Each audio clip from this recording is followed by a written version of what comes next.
Hi అండి, నమస్తే. నమస్తే. వినాయక చవితి మళ్ళీ శుభాకాంక్షలు పువ్వులు అందరి పూజ అండి. ఫ్రెండ్స్‌కి. ఇప్పుడు ఉన్నదే అంతా దేవుడి దయ. అయితే ఒక మంచి మాట అండి. మనకు ఆరోగ్యంగా ఉండాలి, మనతో లక్ష్మి ఉండాలంటే ఇలా చేస్తూ ఉండాలండి.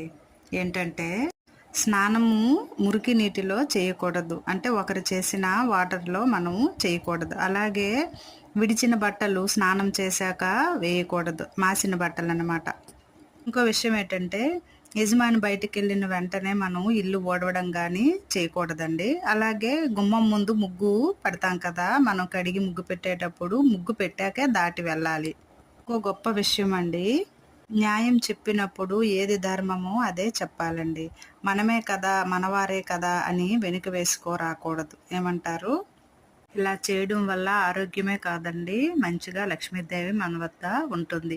అలాగే నేను తెలుసుకొని ఈ విషయాన్ని మీకు తెలియజేస్తున్నాను. ఓకే అండి. విన్నంత థ్యాంక్